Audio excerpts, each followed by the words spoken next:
and start again. Hey friends, good morning. A little later today. It is 39, seems to be the typical temperature in here, but a balmy 50 degrees and going up outside. So it's an odd day, even though it is the right time to address the recent winter solstice. And I think when we take time and listen to our bodies during the solstice, we realize that it's a time to go inward, a time to maybe explore the shadows in our life and embrace the darkness as the light begins to break through. It's a time to learn about ourselves and reflect.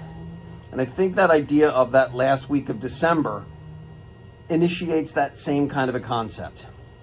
So one of the things that 2025 has brought to me is really kind of breaking out the poetry again and reading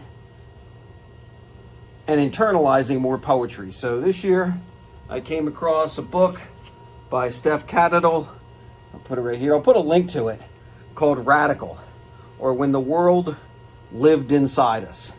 And it is a beautiful collection of poems that reflect and aim and look at a life that the difficulties she went through. And when you read Steph's story, you'll see, almost losing her husband and all the struggle she went through and how she grew from that. So today, I want to look at a poem called In the Bleak Midwinter.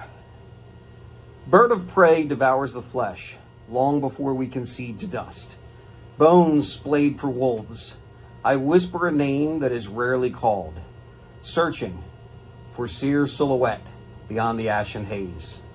But when my daughter studies the fault lines of my face and the soft edges that feel foreign to me now, are they not what grew her, fed her, carried her? A smile carved across this thirsty desert, every tear a riverbed. The trenches I smooth and fill, how the terrain of her memory, listen.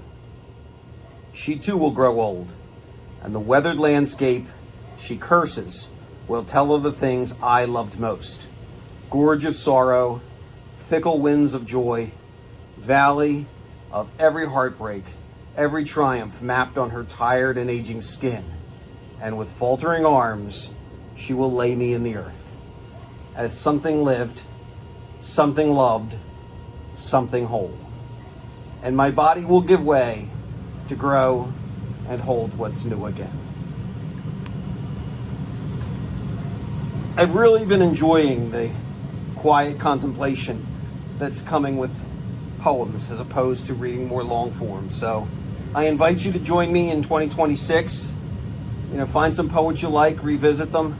Just read a poem a day, but challenge yourself in some way.